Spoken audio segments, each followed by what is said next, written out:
எல்லாருக்கும் வணக்கங்க. எண்ணெய் காய்ச்சறதுக்கு தேவையான மூலிகை செடிகள மாடி தோட்டத்துல கட் பண்ணி எடுத்தாச்சுங்க. எல்லாமே நம்ம மாடி தோட்டத்துல இயற்கையான முறையில வளர்த்த மூலிகை செடிகள்லேருந்து கலெக்ட் பண்ணது தாங்க. இப்போ நம்ம எண்ணெய் காய்ச்சறதுக்கு எல்லாமே ரெடி பண்ணி வச்சாச்சு. இதில் சில இலைகளை நம்ம அரைச்சி எடுத்துக்கணும்.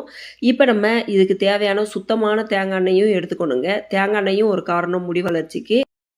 எந்த கெமிக்கலும் கலக்காம நம்ம சுத்தமான தேங்காய் எண்ணெயை வாங்கி அதை தான் யூஸ் பண்ணுதோம். இப்போ சில இலைகளை அரைச்சி அதை எண்ணெய் சூடாகிறதுக்கு முன்னாடியே அதில் போட்டுறணுங்க. போட்டுட்டு அது மீடியம் ஃப்ளேமில் வச்சுட்டு மெதுவாக கொதிக்க விடணும். நீங்கள் ஹை ஃப்ளேமில் வைக்கவே கூடாது.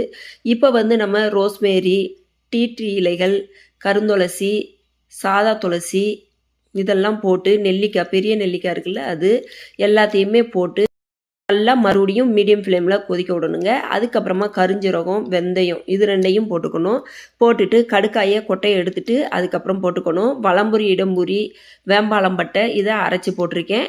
இதில் நொச்சி இலைகளோட பூக்களையும் போட்டு வாசத்துக்கு வெற்றி வேறையும் போட்டுறணுங்க. இப்போ நான் உங்களுக்கு வீடியோவில் காமிக்கிறதுனால மொத்தமாக காமிக்கிற மாதிரி இருக்கும். ஆனால் நான் நிறைய கேப் விட்டு தாங்க கொஞ்சம் நேரம் கழித்து தான் நான் போட்டிருக்கேன். இப்போ இதில் ஆவாரம் பூக்கள், செம்பருத்தி பூக்கள்லாம் போட்டுக்கணுங்க. இந்த செம்பருத்தி பூக்கள், ஆவாரம் பூக்கள்லாம் எண்ணெய் இறக்கிறதுக்கு ஒரு 1/4 மணி நேரத்துக்கு முன்னாடி தான் நான் போடுறேன்.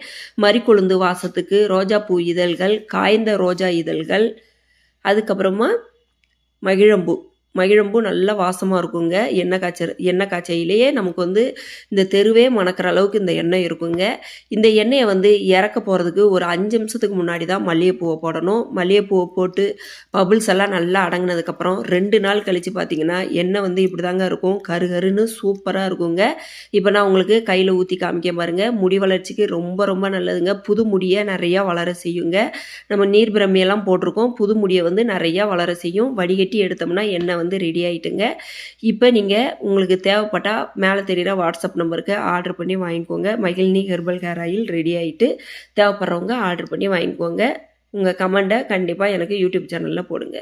எல்லாருக்கும் வணக்கங்க. எண்ணெய் காய்ச்சறதுக்கு தேவையான மூலிகை செடிகளை மாடி தோட்டத்தில் கட் பண்ணி எடுத்தாச்சுங்க.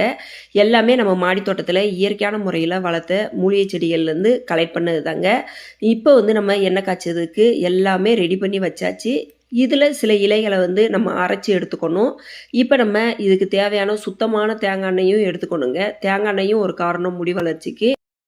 எந்த கெமிக்கலும் கலக்காம நம்ம சுத்தமான தேங்காய் எண்ணெயை வாங்கி அதை தான் யூஸ் பண்ணுதோம்.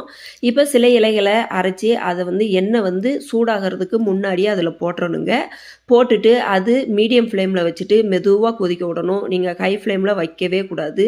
இப்போ நம்ம ரோஸ்மேரி, டீ இலைகள், கருந்துளசி,